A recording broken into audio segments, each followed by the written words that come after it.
join me in warmly welcoming Dr. Gabor and Daniel Maté.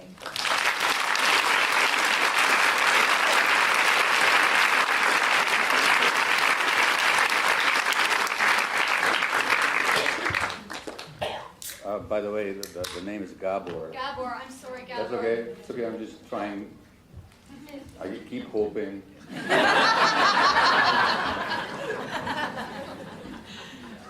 Oh Lord, please don't let me be mispronounced. Hello again, and welcome. It's great to see all of you here. This is always a lot of fun to do, and it's really exciting to see how it's grown. I'm going to start out by breaking the 11th commandment. The 5th commandment, of course, as we all know, very relevant to tonight, is honor thy father and thy mother. The 11th commandment, lesser known but no less important, is thou shalt not read the YouTube comments. And I'm doing this for a reason, but mainly because it's fun. This is just a sampling of some of the comments we've gotten on our first video, which was from 4 years ago. So we were, very raw doing this for the first time. And that video has gotten about 210,000 views as of tonight. And here is some of what some of those people said. The most honest, most raw, most vulnerable, most compassionate video I've watched on YouTube. No joke. It was all those things and even uncomfortable. Blows these modern hippie commune societies totally into reality. Awesomeness. So I was with them up until the last sentence. I'm sorry, but this is someone else. I'm sorry, but this is so long and boring. It is an important topic, but can be understood with a shorter discussion. The longer this talk goes on, the more I feel trapped in a personal, private party with no escape. Someone needs to teach this person how to close a browser window. Someone else wrote a comment. I think it's directed at me, where they quoted one of my heroes, Melania Trump. He said, "It's tough to be in the shadow of greats. Go your own path and be best." It's great advice. What's the point? But these are the ones I wanted to really share. I like Gabor, but Daniel seems less authentic to me somehow. It may be a personality thing, but he's not as sincere or concerned about people as Gabor. And there are, a fair smattering of those across the comment. On the other hand, wow, when you get into this video and really listen and pay attention, you see profoundly toxic narcissism in the father, Gabor. As I see it, Daniel recognizes this deficit in his dad, yet still keeps him on a pedestal. And when we put someone on a pedestal, they'll forever be looking down on us. And then finally, the one that I resonate with the most, just very simple. Quote, "I can watch this same live sitcom at my in-laws' house."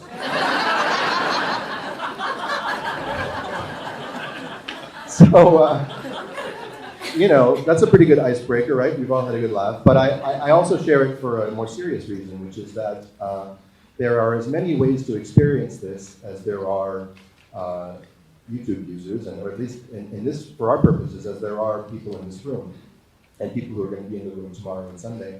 And everything is welcome. Actually, I think there's at least a grain of truth in every single one of those comments. And it kind of delights me that to see people looking at this through their own filter and coming up with whatever they come up with. And I just say that in the spirit of inviting you to experience this through your own filter. And at the same time, being curious about your own filter. Being curious about your point of view through tonight and through the weekend. And we're going to elaborate more on that as to why that's so important. It's very good practice in your actual relationship. It's kind of the key practice to having a fresh start. I want to talk about fantasy versus reality, which is pertinent to what each of us is going to be going through this weekend, as I'll talk about. But it's also, when we started this 4 years ago, I don't remember what I expected to happen, But looking back, I can see that I had a bunch of fantasies about what doing this was going to get me in this relationship, how it was going to change. And at the time, they would have seemed like perfectly reasonable expectations. I've been learning, I could say the hard way, but really it's the only way I was going to learn, that wherever I have an expectation of how it's supposed to go, I'm wrong. And I'm going to be proven wrong, and to the extent that I don't want to be proven wrong, I'm going to suffer. So I'll share a bit about what's been happening there, but particularly in the last year, the reality of things has been becoming more clear, and actually that's the single biggest breakthrough, I would say, in the quality of my relationship with my parents since we've started this. I want to tell you a story that pertains to this. A couple of years ago, I strongly recommended to both my parents that they go see a local production of a New York musical, a Broadway musical that won the Tony Award. It might have even won the Pulitzer, I forget. I had already seen it 3 times, including once with my mom. And it came here and was playing at the Arts Club, and I saw that production. I thought it was very fine, very, very good. And the show is called Fun Home. Has anyone heard of Fun Home? Yeah, not too many. So Fun Home is based on a graphic novel by a woman named Alison Bechdel. And if the name Bechdel sounds familiar to you, you may have heard it in conjunction with the Bechdel test, which is sort of an informal way of gauging whether a movie, a Hollywood movie, treats women like full human beings. The criterion being, is there a scene in the movie where 2 women talk to each other about something other than a man? And a shocking number of movies fail the Bechdel test. So anyway, she's also a cartoonist. She's a lesbian cartoonist around my age, or at least what she was when she wrote this. And Fun Home is her grappling with her childhood and her relationship with her father. Now, she grew up in a funeral home, which is where the title Fun Home comes from. And also a refurbished, renovated home. Her father was obsessed with his work, obsessed with refurbishing and renovating old antique homes. He was also a high school English teacher. So he was a very busy, you might say, workaholic guy. And, you know, she came out in college. She only started to realize maybe when she was 9 that she was gay. But what she didn't know until she was in college is that her father was also a closeted gay man. And before she could really integrate that revelation, he had killed himself. He had jumped in front of the truck. And so on the surface, you know, I didn't grow up in a funeral home. I'm not a lesbian. The circumstances didn't particularly resonate, but something about this show, more than anyone I'd ever seen, shook me to my core, and I sobbed at the end of it the last 3 times I saw it. I don't cry at musicals. So it really meant something to me. Also, as a writer, I just think the craft is so impeccable and wonderful. So, all of that to say, I was passionate about it. And I recommended to my parents that they go see it. And my mom said, okay, I'll see if I can drag your father. And I was out of town when they finally did. And you know how when someone is doing something you recommended that you really care about, you're kind of on tenterhooks to find out what they thought of it? I didn't hear anything that night. So the next day, I emailed my dad and said, so, what'd you think? And pretty soon after, I got a one-word reply, or not a one-word reply, a one-sentence reply. I said, you know, so the question was, what did you think of Fun Home? His email said, not fun, wished I was home.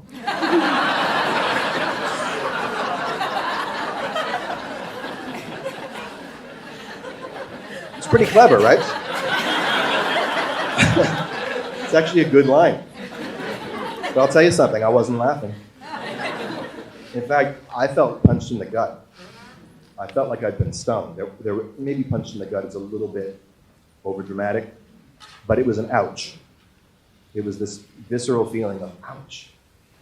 And then the other feelings started to flow: angry, hurt, disappointed, exasperated.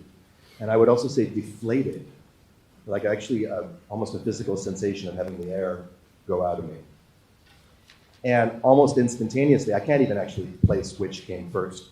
the thoughts or the emotions, but then the thoughts start coming, of course, the stories. Oh God, you're so close-minded. You're so archaic.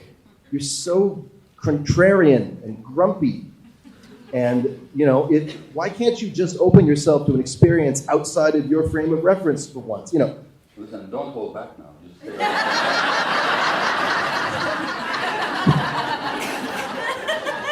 I never hold back. This is the stuff that was going on in my head. You gotta tell the truth about what's going on in your head. And, and then came a memory. And the memory was this. I'm driving home. It's from 1990, I guess, so I would have been 14. And I'm driving home over the Oak Street Bridge back from Richmond in my father's car. I'm in the shotgun seat. My friend Ross is in the back seat. And we've just come from a movie. We've just seen Presumed Innocent with Harrison Ford. And it was my second time seeing it. And as you can guess, I had really recommended to my dad that he come and see it. I really wanted him to see it. I just thought it was an impeccably crafted piece of cinema. I just thought it was so exciting.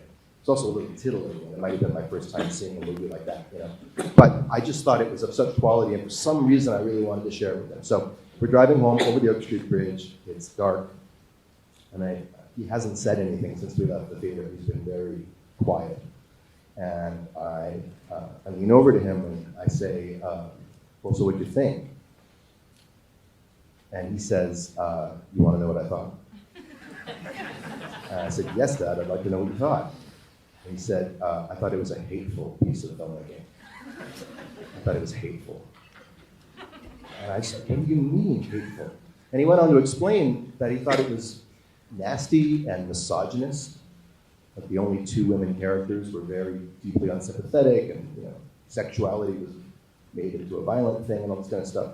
Now, 21-year-old university-age reading radical feminists might have totally agreed with him, but at the time, again, I felt deflated, and I realized that I have a long-standing grievance around this.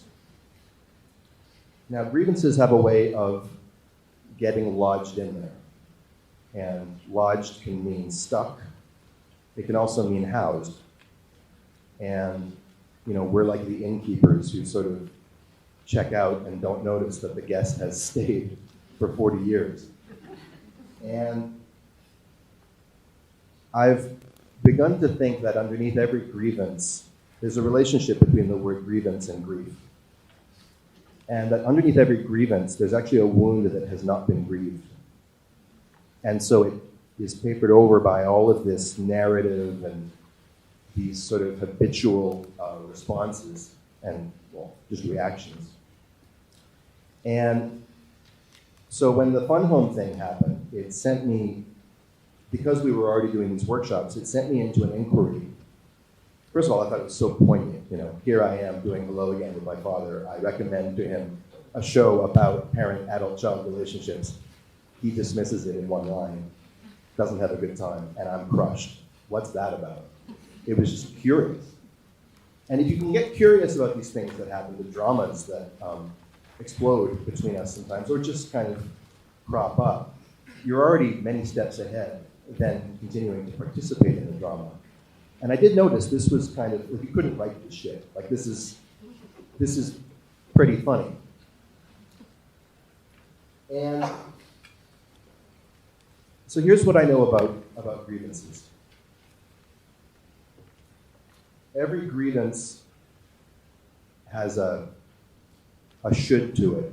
It should be some other way than it is. One of my favorite shows, The Wire, which very fortunately my father loved as well after I recommended it. I'd have to disown him if he didn't love that one. I think I've seen it like 5 times. So I think it's season 4, episode 2, The Cold Open. A character named Marlo, who's a real badass drug pusher with no conscience, just cold-blooded, says to a childhood friend of his who's become a security guard and is now just working in a store. And Marlo's just stolen a lollipop. The guy follows him outside. He says, "Hey man, you can't do that. You can't put me in that position. I have kids. I need this job." Marlo sucks on the lollipop, looks at him and says, "You want it one way." I says, what are you talking about? He says, "You want it one way." And he just keeps repeating it. The guy's just, he's torturing the guy. Finally he says, "You want it one way, but it's the other way." And that is what a fantasy is like in our lives. You know, it is a certain way, and we hold on to this image of how it could be, how it should be. Now, underneath how it should be, as I just said, there's an assumption that it could be some other way. So when I say that, you know, my dad should be more open-minded, more curious, more receptive, more nuanced in his thinking, more interested in how I see the world and wanting to share things with me, what I'm actually saying is that if he really cared enough about me, he would be, he could be, but he somehow isn't, and therefore he must choose not to. And if we follow that one down the rabbit hole, it must mean that therefore he doesn't respect me or love me. And we follow that one all the way down, it means that, oh well, you know, my poor wound, my poor belief was absolutely right all along. I don't have a home in this world. So you can see how actually out of the seed of a core wound grows all this architecture, all this scaffolding that looks very complicated. I call that notion that he could be some other way a working theory. And in our introductions, it was mentioned that I do this mental chiropractic thing. I walk with people, and I talk about the working theory often with people. My favorite example of it was when one of the first people I walked with presented to me a problem with a colleague who just drove me crazy. Couldn't stand this person. And this is after years of trying to be collegial and friendly and just human with this person, and just getting rebuffed at every opportunity. And I said, okay, well, what's your working theory here? How does this play out? Like, how's this going to get resolved? How should this go? Not the enlightened answer, just tell me the truth. And he thought about it and he said, okay, well, I think if this person didn't exist, I think that I'd feel better. I said, that's brilliant. That's awesome. You just identified your working theory. Your working theory is that until such time, and unless time travel is invented, so you can go back and pull a reverse Marty McFly in Back to the Future and prevent this person's parents from conceiving, or until you hire a contract killer, which I know you're not going to do, this problem is irresolvable. And you're stuck with this experience of being frustrated. And he actually laughed. He said, yeah, that's kind of absurd. I said, well, that's the boundary. And immediately the whole thing lightened. So this fantasy has a working theory attached to it that, to borrow a Hungarian proverb that my dad has often used, and I really love it, it's based on a theory that's so false that not even the opposite is true.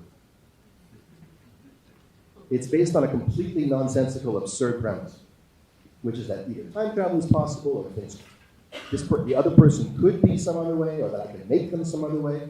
It's also based on the working theory that if my parent now were to give me what they never gave me, I would be satisfied.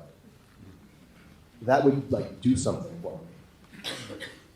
And that is not true, because grievances, as long as they remain in the shadows, are insatiable. And they're incentivized too. I mean, there's very good reason to hold on to grievances and fantasies. They're soothing, and they keep us from taking big risks. So, what's the solution to all this? Well, for those of you who are coming this weekend, you'll get to explore that. But I want to share for everyone here just some of what I've been pondering about this. When it comes down to it, it's just facing the truth, like the whole truth and nothing but the truth. And in order to get to that is that I have to scrape off all the shellacking, all the varnish, all of the scaffold. I have to tear down all the scaffolding of the story that I've built up, or at least just put it aside and see that's the fantasy of the father I should have had. And just look at, but it also doesn't mean erasing or gaslighting myself into saying, no, actually, it was a pretty good childhood, and I shouldn't have taken it so personally at the time. Neither of those things will work. here's the truth, and this is true for all of us. I was born at a certain time, in a certain place, to a certain family, or a certain lack of a family in some of our cases. And I was born with certain temperaments, and I got what I got, and I didn't get what I didn't get, and that shaped who I am. And that's the truth. And more specifically, there were certain specific needs that got either not met or totally violated in our childhoods. Certain needs, unless you actually had the perfect childhood, and I haven't met anyone who did. And I'm not going to get into details, but very shortly after our last Vancouver workshop, I was able to hone in on exactly what that need was that I had that had gone unmet. And when I realized it, something gave way for me. And I actually it was very visceral, and I tumbled into about 3 months of being quite depressed, but also feeling it wasn't just like a pointless depression. It felt like a re-incubation or a hibernation that needed to happen. And I actually did something I've never done. I took space, quote unquote, from my parents. I barely talked to them for that 3 months. Now, for some of you, that might be totally normal. In my family, that goes against the grain. And during that time, I started fortifying a new awareness, which is that, and the fantasy died. I just kind of died of its own accord. These people can't give me what I need. And time can't be changed. And it's not up to them to give me what I need. And even if they could, I wouldn't be satisfied. And not only that, they're not the same people who raised me. We don't notice the passage of time, right? You look at your father. He just looks like your dad until maybe the very, very end when you realize, oh my God, look at this old person. But, I look at him and I see the man who raised me. But the man who raised me was 30 years old. I'm 44. So that guy doesn't exist. He also exists in a fantasy. Coming face to face with all of that. Let me just scan my notes here so I can appreciate, so I can get off the stage and stick to my time limit. Yeah, getting in relationship to the reality means I'm also getting in relationship to the reality of what I need now. Because that need was legitimate. And for me, my parents have tried for a long time to empathize with and almost feed me cues about how I was traumatized. You can imagine growing up in my particular family, trauma is talked about all the time. But it was never very helpful to me to hear from them that I had a traumatic childhood. Because I didn't have a relationship with what that meant to me. It's like I had amnesia and I was taking their word for it. And that actually compounded the problem. And what I discovered was very simple. It's one word. It was respect. I never doubted that my parents loved me. But I did not have the consistent experience of respect. And when I got that, and I also got next to that it can't fill that hole in me. That's a void. It's mine. Well, then I started to put my interest on, both actually it was respect and stability, both those things. I started to put my attention on what can I do to create a condition of respect and stability in my life. And then once I was ready, I was able to share about this with my parents in a way that wasn't accusatory. It wasn't putting them on the hook.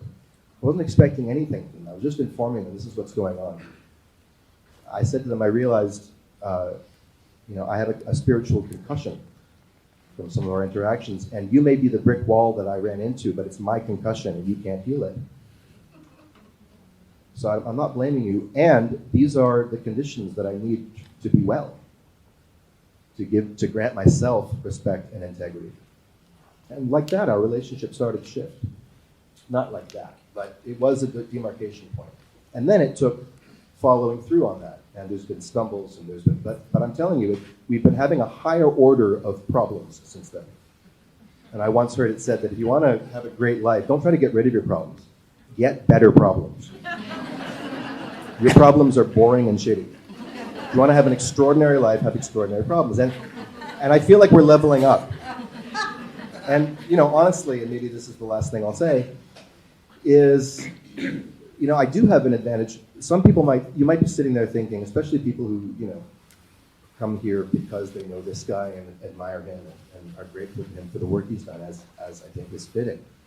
But some people have an assumption that it must have been that I have an advantage over people because of the family I grew up in. And I would just say that's an optical illusion. There are plenty of perks. There are also drawbacks that are, more nuanced and harder to see, but they're there. But I think we all have it tough, and we all have, there are upsides. And then there are some people with really dire situations. But one thing I do have that many of you don't have, and it's only recent that I have it, is a professional relationship with my dad now. And that's actually been a great arena in which to move forward. It was actually really only at our recent Toronto workshop that I realized this, because in this environment, there's just no time to mess around with all of the old stuff. I mean, yeah, if you've watched our videos, if you've been in our own events, it's come up, right? But I finally got it in Toronto. I'm like, we are not more important than this workshop. My feelings of hurt are not more important than any of you sitting in the seat. In fact, what's really important is delivering what we came here to deliver. And that creates a sense of stakes. All of a sudden, we have a better problem. We have a better problem than who's right, who's wrong, what happened 40 years ago, what happened in the Budapest ghetto in 1944. We actually can put the past in the past and be here with a bigger intention that's not about us, but it includes us. And I just want to say that that's available to anyone. I'm not recommending that you go into business with your father or mother and start leading workshops about parent-child relationships. In fact, I hope you don't. We don't need the competition. But if you create stakes, first for yourself, and then invite the other openly. A real invitation has no consequence if they say no. But then you create a space in which new things can happen. And I feel like I've said a lot of things that will need elaboration and exploration, and that's what the weekend's for, and certainly it's what the Q&A is for. How the rest of the evening is going to go is that Gabor's going to come up, he's going to speak for a while, then we're both going to sit down together and have a conversation on stage. Then we may or may not take a stretch break, and then we'll have a Q&A for the rest of the night, and we finish at 9:30. So thank you so much for listening, and have a great night and a great weekend for those of you who are with us all weekend.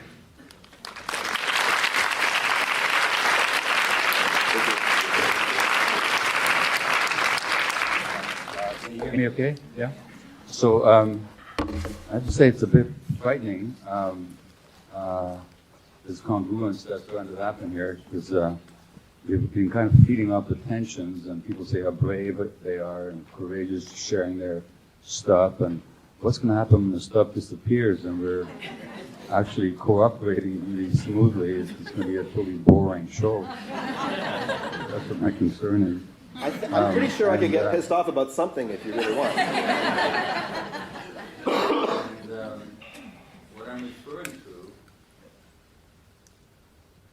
is that every part of this workshop is planned. So that starting tomorrow morning, we're working according to a schedule that's designed to move the process forward for all the participants. The part that's not planned is the talks that we give on Friday evening, such as the one Daniel just uttered and the one I'm engaged in giving you now.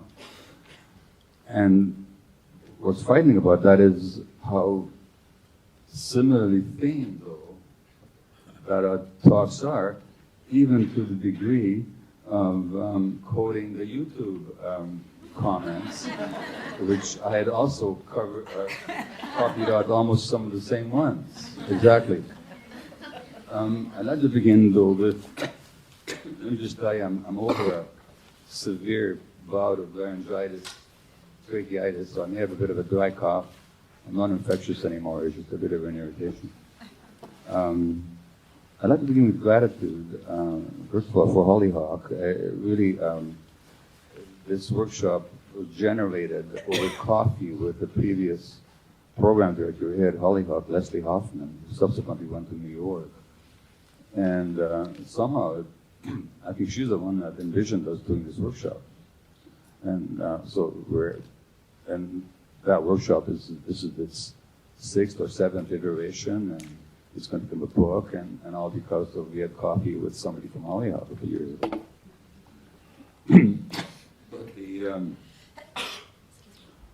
But the deep gratitude I want to express is actually to you, Diane.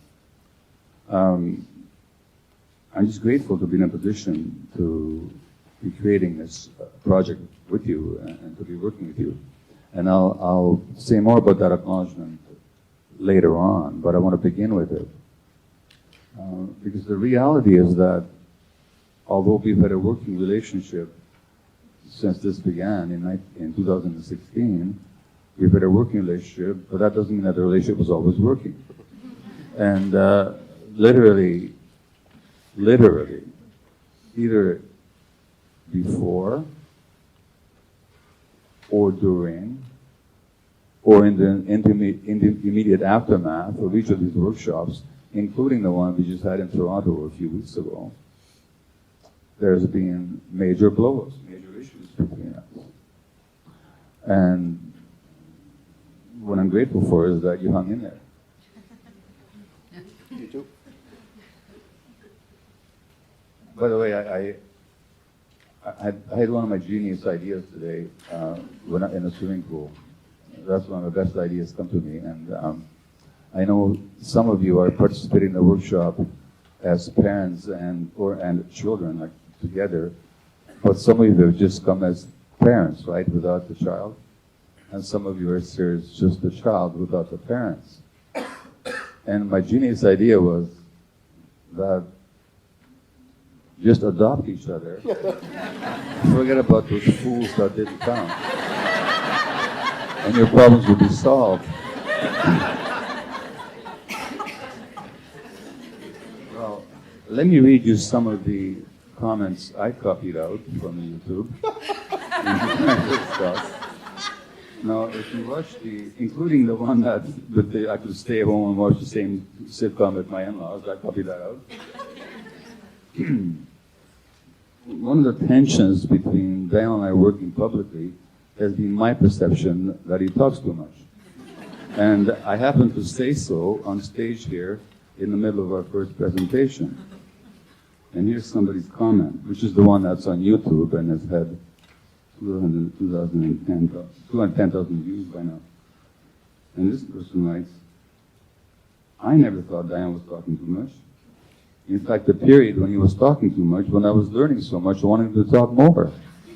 Truly, Daniel has a reason to feel not deeply appreciated or heard, as most relationships are, and I'm so glad that his father is beginning to appreciate this fact and to turn it around. And then, I'm not going to read you the whole thing, but then I copied out the same one that Daniel copied out about when you get deep into this video and really listen and pay attention, you see a profoundly toxic narcissism in the father Gabor. So I'll come back to that idea of, and what I'm going to talk about narcissism, and I would argue that it's true that I'm a narcissist. I just don't think I'm a toxic narcissist. I think it's an important distinction. One of the distinctions being that the toxic narcissist doesn't realize that he's the narcissist, toxic or otherwise. But in any case, I did copy that quote out, and then there's another one here. Oh my God, Gabor is so not over it. Does Gabor take responsibility for his first action that caused the reaction, and his reaction and the reaction? No, he does not. And finally, thought you were hurtful to your son, Gabor. What was that? Felt that you were hurtful to your son. I thought you were hurtful to your son. And I thought, what's going on here? And so I scroll down, and finally somebody says, I like Gabor, but Daniel seems less authentic to me somehow. And I thought, finally somebody's getting it. And another one that said, agree with Gabor. Daniel likes the sound of his own voice, and I felt he put himself in competition with his father, etc. So I make the same point that Daniel made, which is that it's interesting what people see. Because I think, as Daniel said, there's more than a kernel of truth in all of those comments, all of those observations. It's just that each of us carries our own screen. And it's through that screen that we see the world. And that screen will allow some perceptions or facts or interpretations to penetrate, and others will be left out. And we're not aware that we're carrying the screen.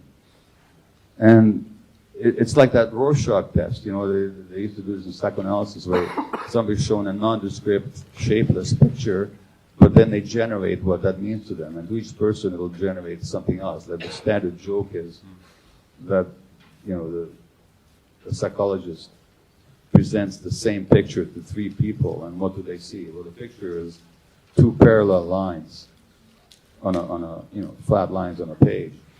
And the first person says, it's obviously a railway track without the ties connecting the rails. And the next person says, well, no, what it actually is it's a picket fence, but with the picket boards missing, just the top and the bottom. And the third person says, it's obviously a man and a woman having sex. And the psychologist says, what are you talking about? It's just two straight lines. He says, don't ask me. He says, you're the one drawing the dirty pictures. And that's kind of how life is, life itself is a Rorschach test. And how we respond to it, including the responses to our work together, and quite probably including the responses that many of you might be having this evening or tomorrow. The Rorschach test says at least as much about you as it says about what you're witnessing. And I mention that because it's so totally true in our relationship with my son. That so much I perceive now that so much of the upset that I've had at our various stages of our joint working career has been perceptions that I've had, interpretations that I've made. And the same thing could have happened.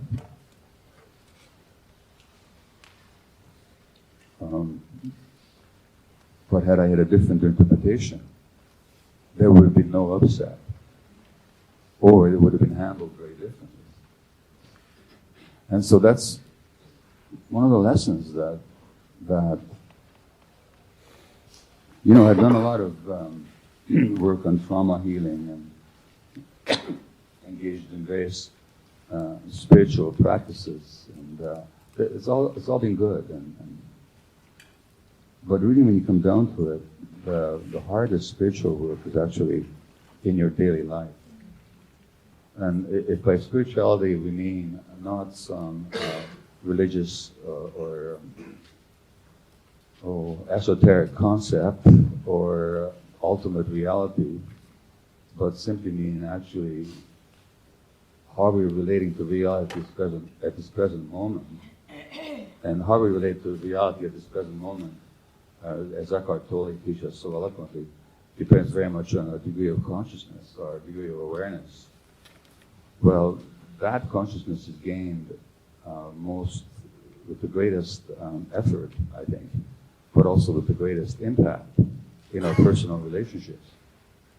Because it's in our personal relationships that we tend to lose consciousness and become reaction machines based on old patterns. And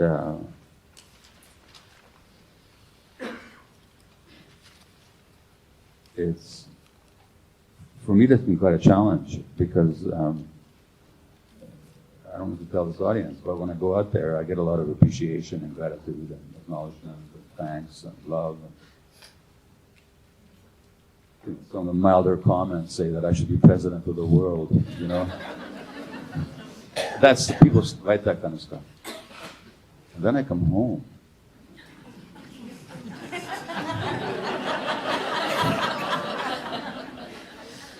for some reason, my wife just doesn't see me in the same way. And nor does my son. And eventually, if you want to grow up, you're going to have to start looking at, well, what is it that they're seeing? Now, in regards to that comment about narcissism, Daniel actually said to me, maybe about a month ago, have you considered checking into the diagnosis of narcissism for yourself? I mean, would you like to have a diagnosis after having diagnosed all these other people? You know? So I said, well, yeah, why don't I look into it? And there happened to be one of these online summits or programs run by the organization Sounds True on narcissism over about 2 weeks ago now. So there was all this, I don't know, maybe 12 or more lectures over 6 days, 7 days about narcissism. And I began to watch it. And it was just very close to home.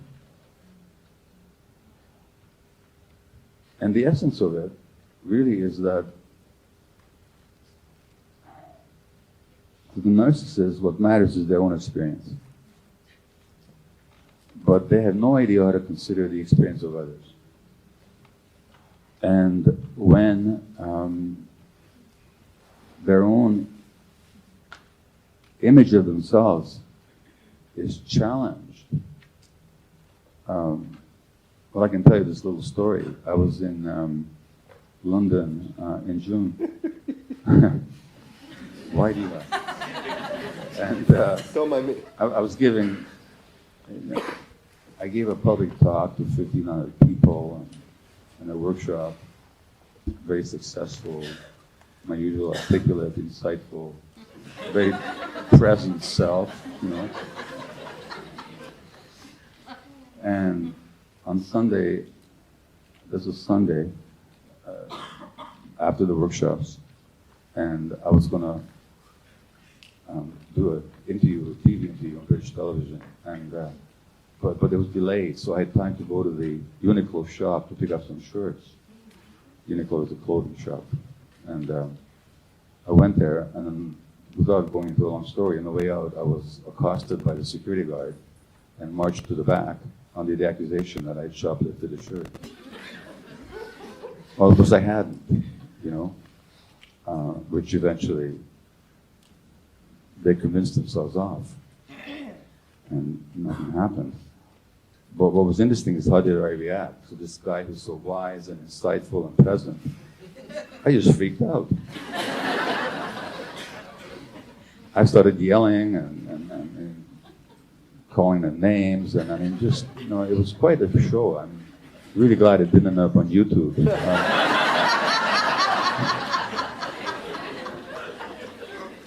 And I realized afterwards what had happened was that all of a sudden, my self-image had been challenged.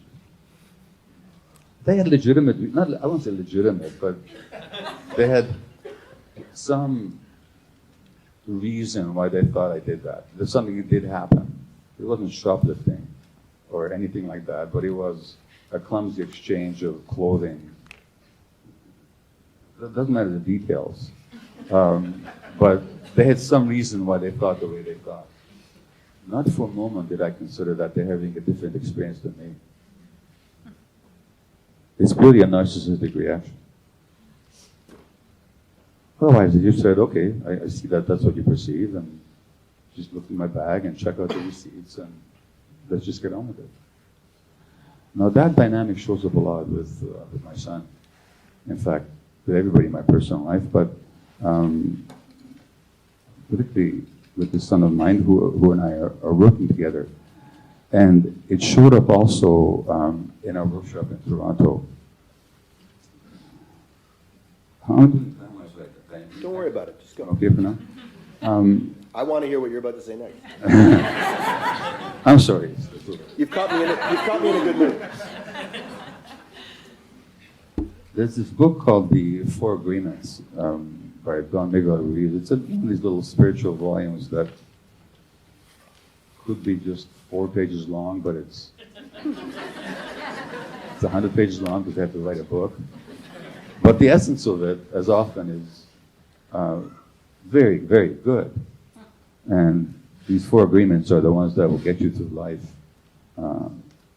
gracefully. And one of them is you never take anything personally. So that nothing that other people do is because of you. And what others do or say is a projection of their own particular reality. Now, and the other one is don't make assumptions. Find the courage to ask questions and to express what you really want and communicate with others as clearly as you can to avoid misunderstandings, sadness, and drama. And that's exactly what Daniel did after our life workshop. So we had dinner together after the Toronto event. Sorry, isn't there also be impeccable with your word? Well, there's 2 other agreements. Yeah, okay. But it concerned that, right? But these are the 2 that I think are pertinent for now. If you let me speak. Of course. Thank you very much. I just got excited.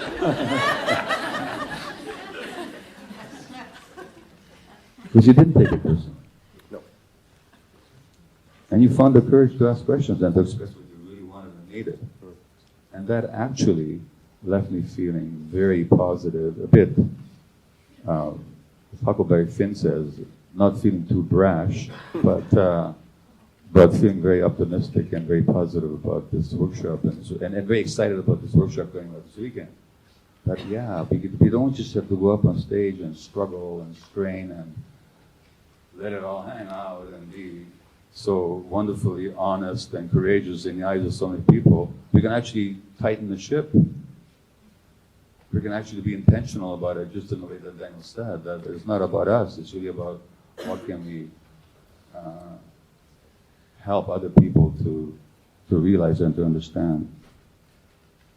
And so what I'm really grateful for is how, after the most recent workshop, you so clearly told me what didn't work for you and what you expected in this relationship. And you said, if that doesn't happen, this isn't going to work for me. And that's very bracing. And because this isn't work like other work. This is not me going on stage and doing my usual thing. This is really having to collaborate with somebody on an equal basis.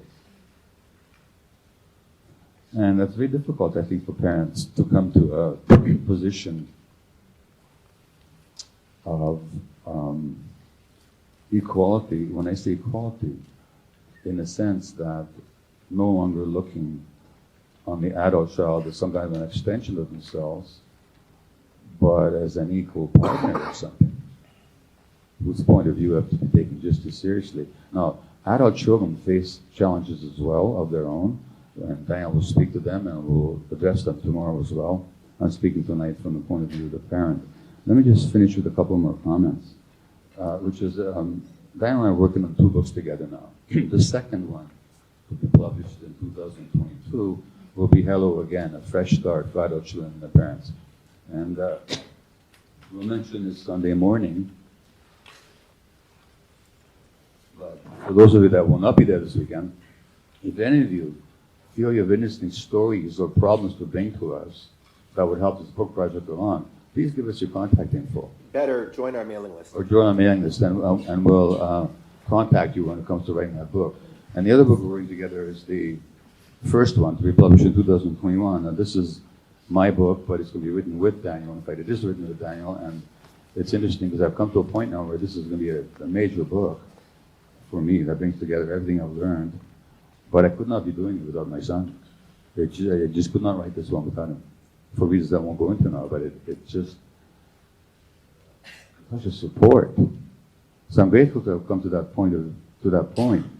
But long after we've signed the book contracts, we weren't working together very well at all. So what's frightening is that we're beginning to work well together, and I hope that it's going to be I'm joking, it's going to be great, but without that extra drama. But let me just end with a couple of things. I mentioned that I'm working on these 2 books. The first one is about the myth of normal illness and health and an insane culture. And just a couple of things. So I'm having to look at again, what is it that creates so much dysfunction in this culture? And it's clear that the book takes what's called a biopsychosocial view, which means that the biology of people can't be separated from their psychology or from their social relationships, which ultimately means that the whole culture that we live in shapes each of us. But the shaping unit, the actual working unit of society, where children are reared, is the family. For better or worse, in this society, is the nuclear family. And parents don't realize the power that they have. So there's a study, and so I'm looking at a lot of studies. I just mentioned two of them. One is in at Harvard University in the early 50s. They took a sample of healthy undergraduate Harvard students, and they gave a detailed psychological and medical history and medical records. And they were also asked, did they perceive they had a warm relationship with their parents, or did they not have a warm relationship? 35 years later, they revisit that cohort, and they looked at their health. Here's what's frightening, or instructive. 91% of the participants who did not perceive themselves to have had a warm relationship with their parents, with their mothers actually, had diagnosed diseases in midlife, including coronary artery disease, hypertension, duodenal ulcer, and alcoholism, as compared to 45% of the other group. Just that perception of what warm parenting did I receive accounted for doubled risk of physical illness. And on the other side, I was speaking this morning, interviewing this morning, a psychologist from Georgia, and he works with really disadvantaged Afro-American families. And they've actually shown physiologically that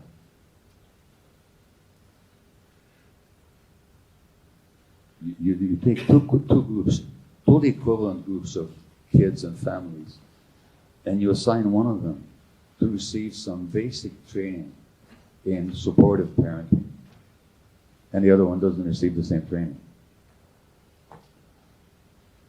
There's certain biological markers that you can measure that measure the aging of cells. Because the aging of cells is not simply chronological. People who are stressed, their cells age much more quickly, and you can measure these things now. Or levels of inflammation in the bloodstream. Inflammatory markers, so the more inflammatory markers there are, the more prone for illness you're going to be. So they looked at these biological markers at the beginning of the study, and then 7 years later, or something like that, and the group of children that had received, whose parents had received the benefit of the program, their cells were younger, and they had less inflammation in their bodies than the children whose parents had not received that training. Same economic background, same racial oppression, really, that exists still in the southern United States. Just the quality of the parenting made that biological difference. So I'm really aware these days of the power of the family and the power of the unwitting. And it's power that parents wish they didn't have, I'm sure. But the fact is that we do. The good news is, as those studies showed, that intervention can actually make a difference. In terms of this workshop, I'm actually confident that if we can de-stress the relationship between adult parents and their children, that's going to be to the health benefit of both of you. And not just to the health benefit of both of you, but also the health benefit of the next generation of kids that are maybe being raised on these families. So these studies, daunting and challenging as they are to read about, they also give a good reason for us to do this kind of work. And also, I acknowledge all of you for showing up and with that kind of intention of learning something and developing something in yourself, so that the cycle of stress that we tend to perpetuate one generation to the next be attenuated, ameliorated, and possibly even ended. Thank you.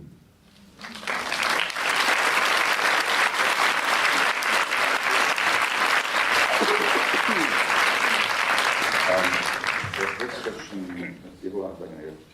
I have for you is, since you spoke first, is you're talking about this idea of how it should be. So I think I know what your answer is going to be, but still, it's worth looking at. But on the other hand, should not have. Sorry? I think I know what your answer is going to be. You know what I'm going to say? No, they're laughing at your presumption that you know what my answer is. Okay.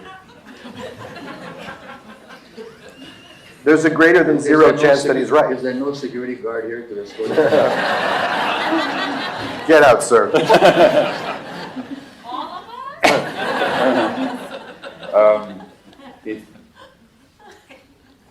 Just in giving this workshop, don't we have a sense of how things could be? Yes, and I'm really glad you asked that. Even if you do know what I'm going to say, because I think it's a very important distinction. And I think it rests on, and it's something I didn't get to say for the sake of time, it rests on two different understandings of the word possible. And it's a very important distinction, I think. Inside the world of fantasy, possibility is all theoretical, it's all normative, like it should be that way. There's a way it should be. So it's comparative. One way is bad, one way is good. One way is right, one way is wrong. Now, don't try to stop thinking of things through the lens of right and wrong, good and bad. You won't be able to do it. It's a human being thing. It's not a you thing. But just noticing that we assign these normative values to the way things ought to be is valuable. And there's a perpetual sense inside the fantasy understanding of how it could be, of frustration, that it isn't that way. And it's a nagging frustration. It's not like a momentary, it's not the kind of frustration that motivates you to like do something about it. It's the kind of frustration that grinds you down until you're a little nub. It's the kind of frustration that comes with resignation and cynicism. And you can feel it in your body when there's like a possibility that you have an opinion about how it should be. And so that's what I meant by the working theory of how it could be. And also notice that the working theory of how it could be inside of a perennial complaint is, if only they would. That's the structure of it. You can fill in the content, but that's the structure. If only they would X, then Y could be possible. But that's bullshit. What you're actually saying is, it's not possible. Because you know they're not going to change. Or even if you're like working really hard to get them to change, your constant experience is frustration. And we all know the colloquial definition of insanity. So you feel insane. It's not a fun experience. It's certainly not a de-stressor. Contrast that with the possibility that comes from genuine imagination. Now, fantasy and imagination, I think, are linked. I think fantasy is where our natural imagination gets recruited by stressful circumstances in the service of protecting us from the actual pain of what's happening. So as a child, it's really good that we develop fantasies. That's a great definition. Yeah, thanks. Yeah. I wrote it down, but I didn't get to speak about it. It's very good that we develop fantasies. They're not wrong. Look at it, the Rorschach test, right? Kids survive because of fantasies. We've all seen Life is Beautiful, right? Many of us have that movie about the father and son who go to Auschwitz, and he makes a game up, and he creates an imaginary world for his son. But we don't need to play the Holocaust card. We can talk about just in abusive families or stressed out families. You know, we escape to a fantasy land, a better place, a better home, somewhere that's green. To cite one of my favorite musicals, right? Little Shop of Horrors. That's not a child, that's a woman, but in a very abusive relationship. But when we get to be adults, now all of a sudden the fantasy is not an expression of imagination, it's a block to genuine imagination. Because the fantasy is a fixation. It's a fixation of how it could be. And if it could be one way, well then it could be another. And it blocks us from seeing that. So the kind you're talking about, in terms of where we're coming from here, is the kind of possibility that says, okay, but what if we could just pause, look at how it is, de-stress our interpretation, get objective about it, get responsible about it, and from there, what's possible?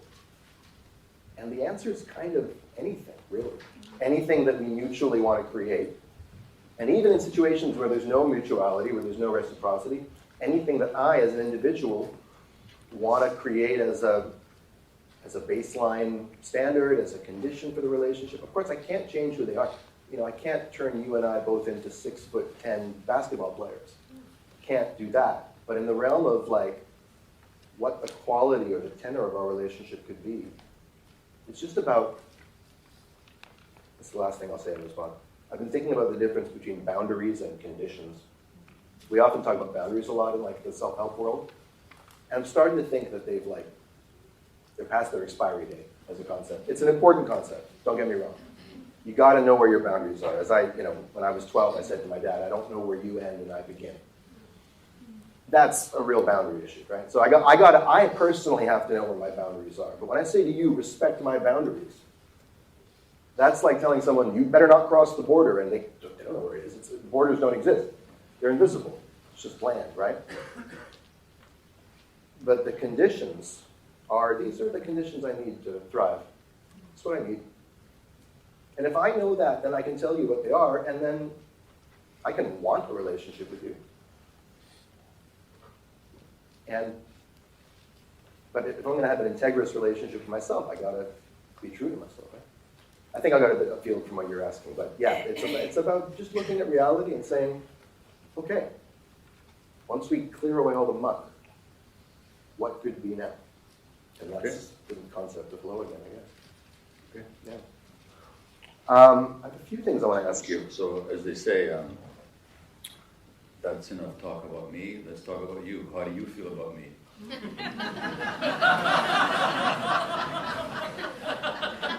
Yeah. Well, I mean, the answer you may not know what I'm going to say. The answer may surprise you. I feel very affectionate towards you right now. Well, thank you. And I feel very respected by you. Great. You know, and before you tell me that's not a feeling, inside joke. It's one of his standard things, right? How's your joy? Yeah, no, and I feel close to you and separate from you in a very delightful way that feels, fresh. So that's how I feel about you. But my question for you isn't really about us. I'm telling you, this is going in the wrong direction. You're getting restless. Where is the drama? I want to ask you about your relationship with your parents in adulthood. In fact, I know very little about your relationship with your parents beyond your infancy. Like I know many people across the world know the circumstances of your infancy. It's a big part of your backstory, and it's informed much of your work. But I knew my grandparents very well, and they were dear friends of mine. I mean, they were my home away from home.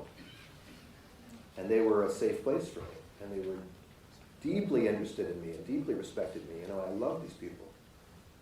And from a distance, I watched your relationship with them, but I didn't really have a sense of what was going on inside there. And that's like a missing piece for me in terms of knowing you. So I wonder what you could share about, where if they were still alive and if they were sitting in this room, what would there be to work on? Well, part of the issue is that my parents weren't the types that you could work on anything with. At least not in my perception, not that I had the language to do so, even if I had realized that I had issues to work on with. And of course, there's many people here who have that same experience of their parents or their kid, right? Which took me a long time to even realize I had anything to work on. But you know, I cannot say that I've ever intimately shared myself with my parents. I don't know that they really knew anything about me or what was happening inside of me that I shared with them. I'm not even sure that they'd ask about it. No. You know, I hadn't thought about this at all, but so how did that feel to me? Well, I don't remember how it felt to me. I just took it for granted that that's just the way it was. I loved them, and I knew they loved me deeply. That was not in doubt. But there's to me, an interesting story on my mother's death. I know she loved me. But her and I were spending some time together a couple of days before she took her final breath. And we knew she was dying. She knew she was dying. And at a certain point, she kind of went to sleep, and I even thought, this might be the final sleep. But she came out of it. And I said to her, you know, Mom, I love you very much.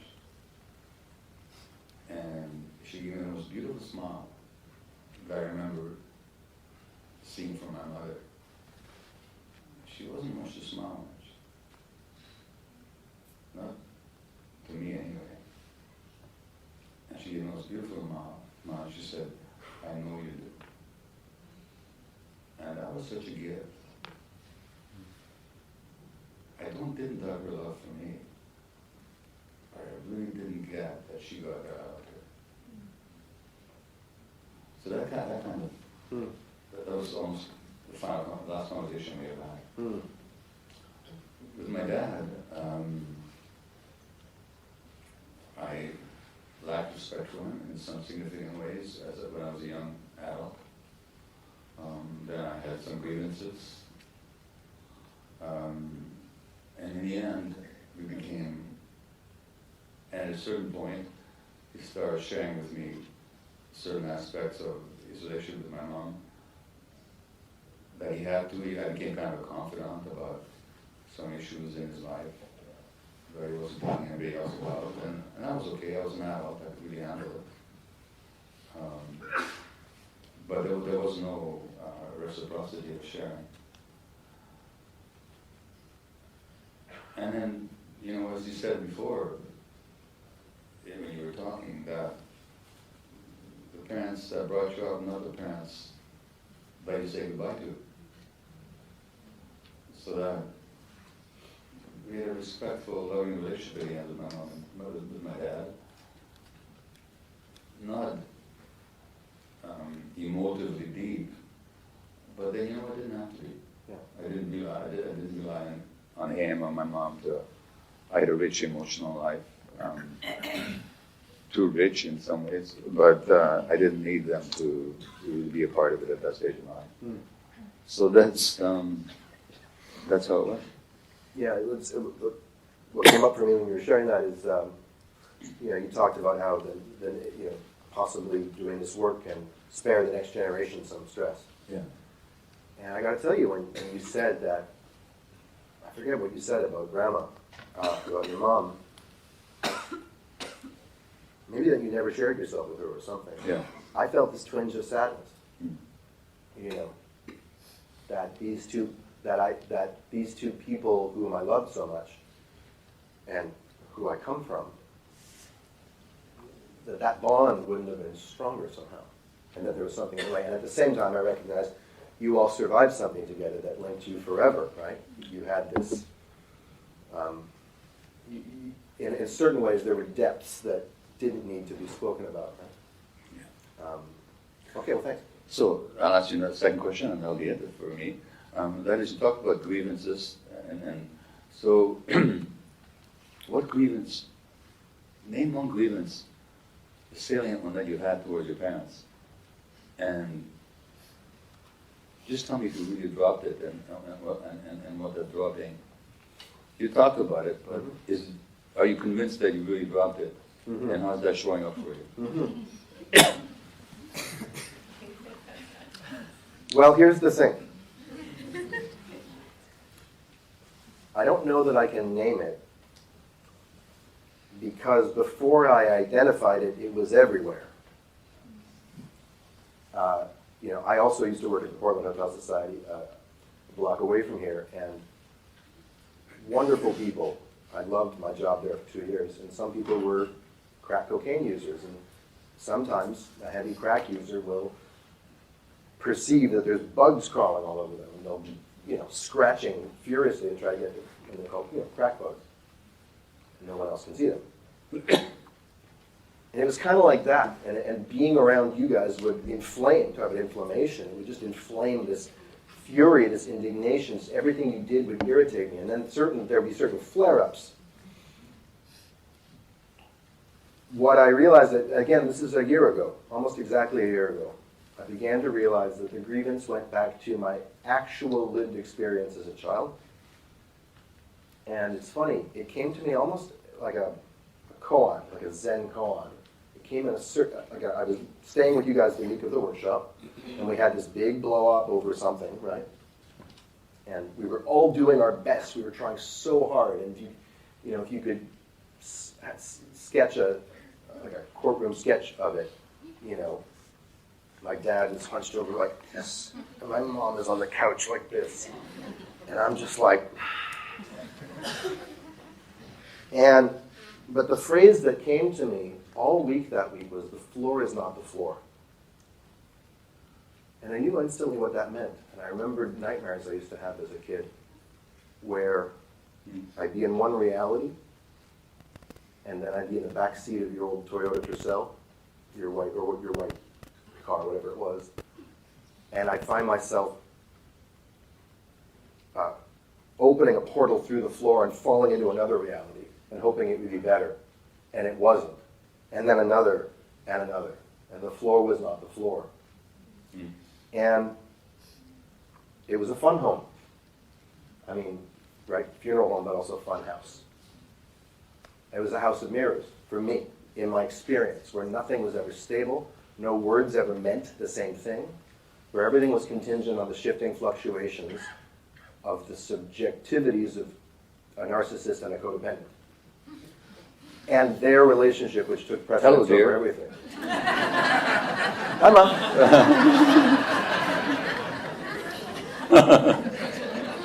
And I've often said that I had three parents. I had my mom, my dad, and I had their relationship. And actually, their relationship was dominant.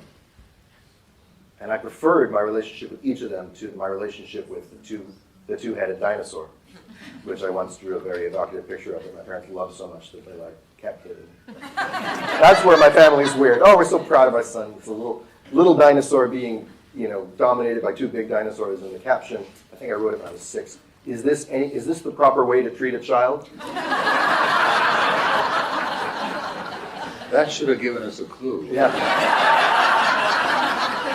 It did, and you took me to see Gordon Neufeld to see what was wrong with it. Which was the first time I felt seen, actually. It kind of backfired on me. I should ask you to answer the question. Yeah. So the grievance would be, you guys. It's actually hard to put into words. It's just like, it's not that you don't love me. It's like I said to you in Toronto. When you said to me, I realized this weekend how much you love me. I said, I don't care. Yes, I love you. You love me, I know. It's never your love that I doubted, it was your respect. And respect is not a feeling. It's a behavior. It's a guiding principle for behavior. It's something that you hold above other things. It's a priority. Okay. And so my grievance was that you guys didn't create an environment in which I could feel a sense of stability, ontological security and stability. Now, have I dropped it? Yeah. Well, I can certainly. No, this minute, you know. I mean, can I? You're grimacing. Is it okay if I just challenge you on that a bit? Why would you challenge me? I'm not challenging you with a question. You're just curious. Sure. I just think grievances are more solid than that. Like you said, the grievance says, you guys didn't create an environment to ensure ontological security. Can you just go to a 7-year-old and saying, what is your grievance? Oh, my parents are not creating an environment to ensure ontological security. Okay, so I'll put it in a 7-year-old's language. My parent, mommy and daddy, don't do what they say. They make up new rules all the time. Okay, thank you. They're very harsh on me. They blame me for everything, and they gang up on me. They contradict each other, and the only thing they can agree on is that what I did wrong. Okay, great, thank you. So have you dropped it? Have I dropped it?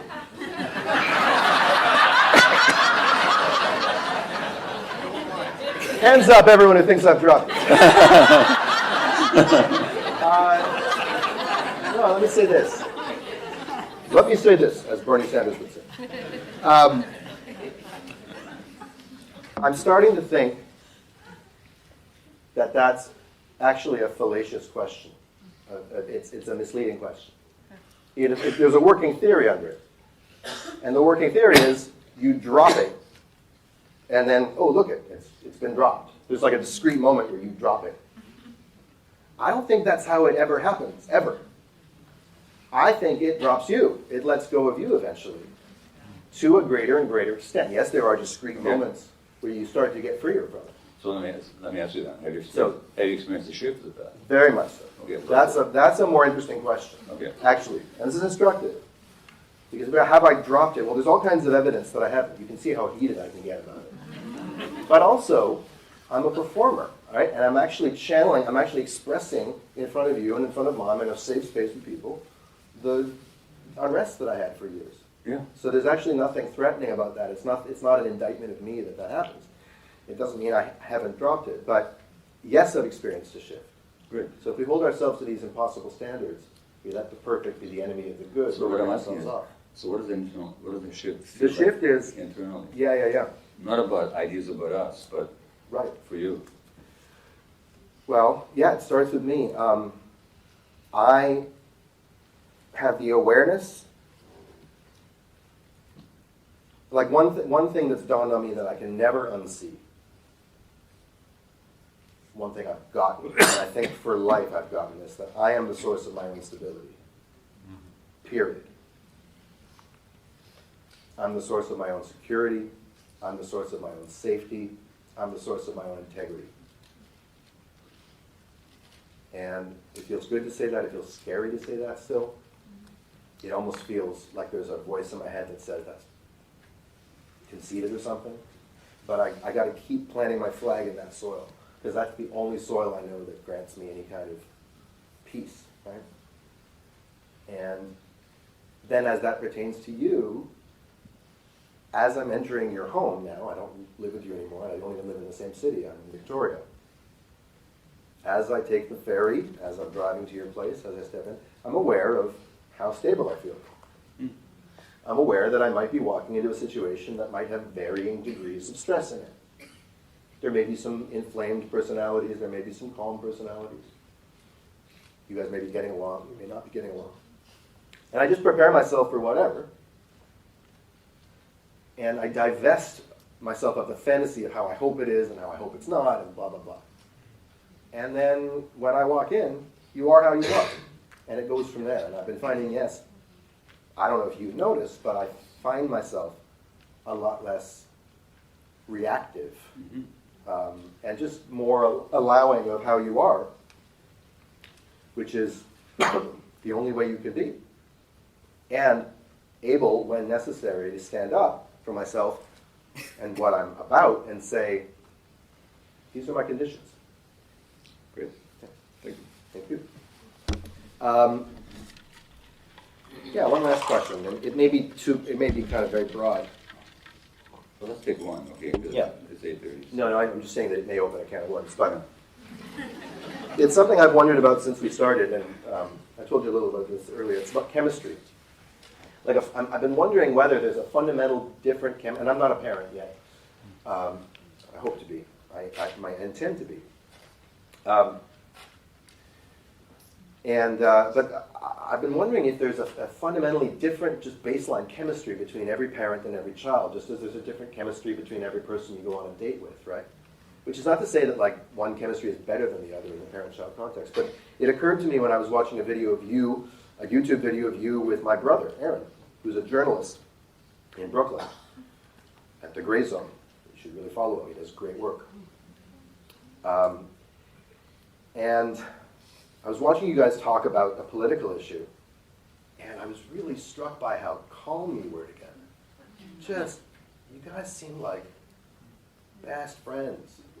Like a father and son who just at ease around each other. I also noticed how similar you looked, that how your complexion is much more similar than mine with yours, and how Aaron's mind and his commitments in life line up with yours. And I've noticed that for a long time. He's just my favorite child. But the question is, why is he your favorite child? And I'm wondering if it has something to do with chemistry, and that you and I have always had a sort of static electricity chemistry, which also produces great joy, great playfulness, great imagination, great sparks that are fun for us just as much as they are for you. But it's just different. And I wonder, as a parent, if you could speak a little bit about the experience of, that no two of your children are alike, and how that impacts your relationship. I don't know, whatever you hear in that you want to talk about. Well, I just answered briefly, because I've talked about this before, I've written about it, but people often say, well, because given my views that physical illness, and the more research I do, the more convinced I am of it. Physical illness or mental illness, it all goes back, addiction, whatever it is. It all goes back to what happens early in life. And people say, well, but I grew up in the same family, and nobody grows up in the same family. No two children have the same parents. And no parents have the same children. Yeah. No parents treat the children the same way. And it's not a matter of favoritism or loving one more than the other. That's hardly the question. It is too often the question that some child will be the special one, and boy, are they in trouble. Mm-hmm. The special one is always in trouble. But the others resent it and all that. But I think in most families, it's true to say that you can't differentiate between the love, depths of love that a parent feels for one child from another. But the parenting that the child receives is different, based on birth order, based on the relationship of the parents at the time the child is born, based on the degree of stress the parents are under, or less or more, they're given with one child than another, but based also on the temperament of the child. Right. Because it's true that parents are very powerful in creating that child, but the child also creates the parents. In that a certain kind of sensibility in a child, a certain kind of temperament will draw either a favorable or an unfavorable or a kind of confused response from a parent. Yeah. Depending to the degree that the parent can actually resonate with and have some understanding of that temperament. Dan, I'm sorry, I just need to interrupt. I'm having an issue here, which is that I really need to go to the bathroom. And I wouldn't... Are you asking for permission? Or? No, I'm just telling you, I'm going to get up and walk away while you're speaking. Okay, go ahead. But I trust that it'll be on YouTube, that I'm going to come back and listen to what you said. And I trust it will be valuable. That's fine. I'll finish the answer and then we'll open up to the audience. Okay? So Daniel was our first child, and it wasn't, given the way we were, it's not that he was difficult, it's that we had a difficult time parenting him. There's all kinds of reasons for that. One is that as my first job, I just projected a lot of stuff onto him from my own infancy, which I didn't know I was doing. But I wasn't seeing him. I was seeing some representation of myself as an infant in some ways, way over-identified. That's one thing that happened. The other thing that happened, he's very sensitive, and I'm not as sensitive as he is. In the sense of seeing things as acutely and as deeply. And I had trouble understanding that temperament. And I had trouble seeing the impact of my moods and behaviors on that particularly sensitive temperament. And then he was incredibly verbal from an early age on. And he had this big booming voice, so that it's almost like Ray my wife would be pushing him this is a classic story, in the supermarket, and that little guy would be sitting in the cart, like in a shopping cart, and was speaking this big booming voice, and people would turn their head and look at who's speaking here. And they see this little 2-year-old. And so I made the mistake very quickly of starting to relate to his intellect rather than to the whole person. It was not his intellect. He was a sensitive 3-year-old, or 4-year-old, or 5-year-old with the emotional needs of a sensitive 3 or 4 or 5-year-old. But because of incredible verbality and his intelligence and